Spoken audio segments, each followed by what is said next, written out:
Hey, Eagle Run 2-3 here. So I was at the range the other day, and the guy next to me was an 84. I think he told me he was 84 or 82 year old man, and he was shooting an AR-10. He saw that I had an AR-10, and the range kind of got quiet there. There was only 5 lanes on that indoor 100-yard, which, by the way, was super cool. I've never shot at an indoor range, and you put your target up and hit the button and the thing goes all the way down. It was really cool. Anyway, the range got quiet. It was just the two of us, and neither one of us were shooting. We were kind of packing up our stuff, and I asked him what he was shooting, and he said 308, and then he asked if mine was also 308, and I think he was a little confused because most AR-10s are 308, and I told him mine was 6.5 Creedmoor, and he was like, I heard of it, but like, you know, I think he just got this 308, and he was actually getting sighted in. He had an ATN optic. He was going to do some hog hunting with his son-in-law, and so anyway, he asked me why I chose 6.5 Creedmoor over 308, and I think that's an excellent question, and we're going to go over that today. So I'm not going to get into the whole story time here, but the idea, you're going to have to go back with me to 2018, and I had been shooting ARs for a while. I kind of grew up shooting, so it wasn't like a new thing, but I kind of built my first couple ARs and was having a good time with that. And I decided that I wanted to get really good with pistol. So I spent 2017 and 2018 focusing on pistol, because I kind of just always skipped that because it was more fun to shoot ARs.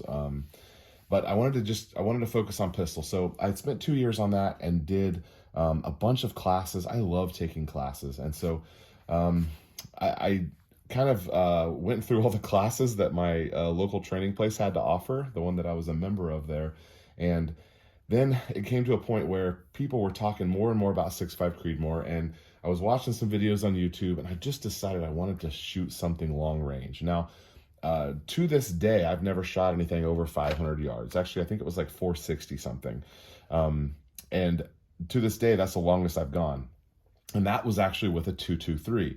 So having that in the back of my mind, I realized I would need a different caliber. Now, making a caliber selection for me is a really big deal because I don't have a bunch of random cartridges. So 12 gauge, 9mm, 223, 5.56, and now 6.5 Creedmoor. So I'm not a hunter per se. I do have hogs, but on my property, but I'm not a hunter. I just want to shoot some hogs and shoot stuff at the range. I'm also a bit of a preparedness-minded person, so with that in mind, self-defense is always kind of in the equation. But I don't really, and I live in the suburbs, so I don't really anticipate that like the 6.5 Creedmoor would ever be called upon for a self-defense situation. But if it were, for the sake of this video, I think the 308 would be a better choice.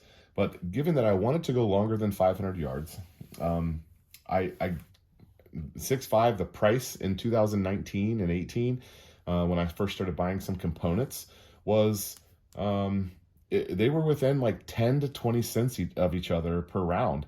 And looking at some of the ballistics, which we're going to talk about here in a second, I decided that for what I wanted my gun to do, the 6.5 was the way to go, and I wasn't going to do both. Now I'm saying that I would probably add a 308 at some point now that I'm a reloader, but I wasn't reloading, so I was looking at buying ammo. And today in 2022, when you're making a decision between the two, or if you are making a decision between the two, the 308 is probably back to the category of what I would choose, especially if you're going to hunt with it, if you're going to consider a self-defense situation. 308 is the way to go. If you're wanting to shoot longer distances, just to kind of train in some marksmanship stuff, that's where I'm skewing to the 6.5 Creedmoor as my choice. So given that the price wasn't different, I want to be able to stack, thousands of rounds that I can have, that it won't, any supply shortages won't interrupt my shooting. And that's where I was in 2018 and 19. So when I started ordering stuff, I bought the best barrel and bolt that I could. I bought a matched Ballistic Advantage bolt and barrel. and it's set in a drawer for a long time because I spent a ton of money on those two things. The barrel was $300 or $400, and the bolt was $200, 150, 160.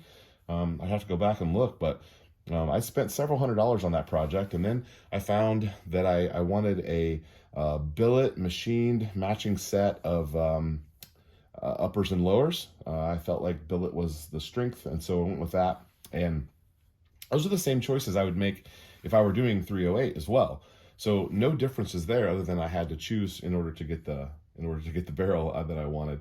So given if I want to stack this ammo, and I had to find something that was available, and I found that S&B, Cellier, and Bello, that company made a soft point bonded bullet that at the time I could get for under $1 a round. Those days are long gone, but at the time that's what it was, and I bought a lot of them. I had over 1,000 rounds of ammo before I even had a gun assembled. And then I started buying other stuff when I saw it, and then of course the pandemic hit, and I'm trying to put together this gun, and I'm having all sorts of problems with it. But the ammo availability was a big deal for me when I made that decision, and now I would probably make a different decision, because ammo availability between the two right now in 2022 is not even close. You really can't find 6.5 Creedmoor. And if you do, I just punched in and averaged a couple of different websites here. The cheapest I found for 6.5 was $150 a round, and then it goes up to $250 a round, which is ridiculous. I would never make that decision right now to go 6.5 Creedmoor if I didn't already have a bunch of ammo, and if I couldn't reload it. I have all the supplies to reload 6.5 Creedmoor. And right now, today, you can buy steel case 308 for under 70 cents a round, and you can get some of the cheaper FMJs, 150 grains, 160 grains, even up to 177, 180 grain 308, and you can get that stuff under $1. You're looking at anywhere from 70 to 90 cents a round, and they have it, which is the other thing. So I chose 6.5. I'm not regretting my decision, but I am at least willing to say now that I would add 308 to my collection later, now that I'm a reloader and I'm not so confined on my ammo parameters that I kind of set up my collection of firearms and ammo with those things in mind. Now let's jump to the ballistics. If you're the first question whenever you're considering a caliber, or you're building a gun, or you're choosing a gun, the first question, and it often gets skipped, is what do I want the gun to do? Because there is not a gun or caliber that does everything. You really have to, that's why they have different calibers, is because they're made to do different things. Different barrel lengths, different actions, different manufacturers are all made to do different things. And you can't get caught up on a certain brand, a certain caliber, and just expect that to be everything. And I think the Creedmoor suffers from that, because the Creedmoor kind of had a reputation of being this really accurate round, which it is, mostly because of the ballistic coefficient, and the distances it's able to go, and the MOA advantages it has over 308. But it is not the end-all be-all round. And 6.5 Creedmoor people they get super passionate about their round, and I'm one of them. I'm a fan of it. It's awesome. It's great.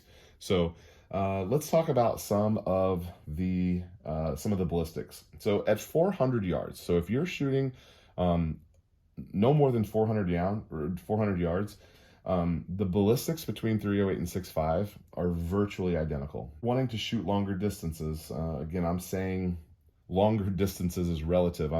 If you're wanting to shoot over 600, that's where the Creedmoor starts to excel. If you have a scope that is either mil or MOA, I got a couple of numbers here for you. You're looking at making an adjustment for 500 yards. 308 is 3.3 mil and 11 MOA, versus Creedmoor is 2.9 mil and 10.1 MOA. So they're pretty close, but depending on what sort of a scope you have, you're going to run out of adjustment there when you get much further than that. So let's skip to 1,000. Skip out to 1,000 here. You're looking at 11.6 mil or nearly 40 MOA.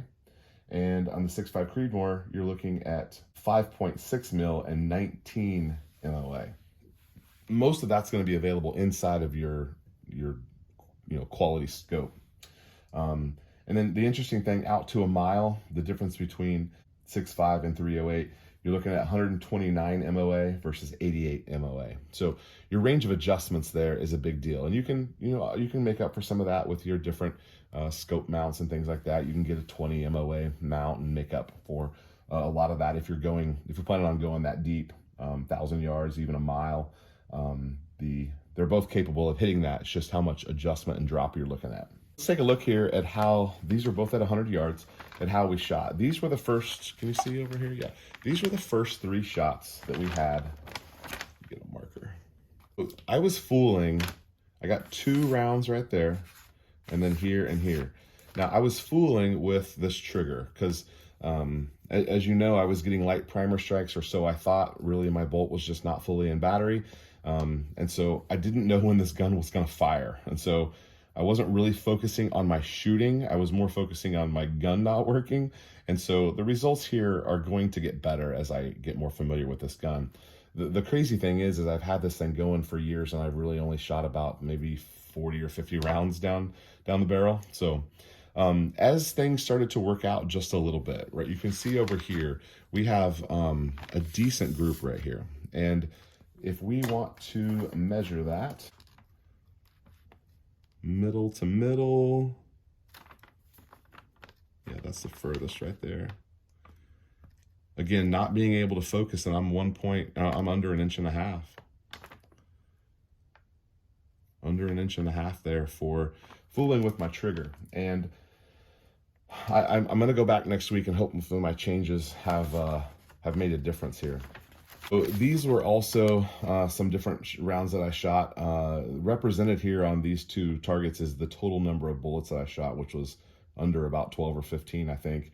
I got 2 shots nice and close right there, and then 3, 4, 5. That one stretches out quite a bit. That's probably over 2 inches. And then this one right here, that was the last shot I took of the day. And I believe that I was aiming for the top here, so a little bit off. But I didn't know if it was going to shoot or not. When that one went off, I put the gun away and called it a day.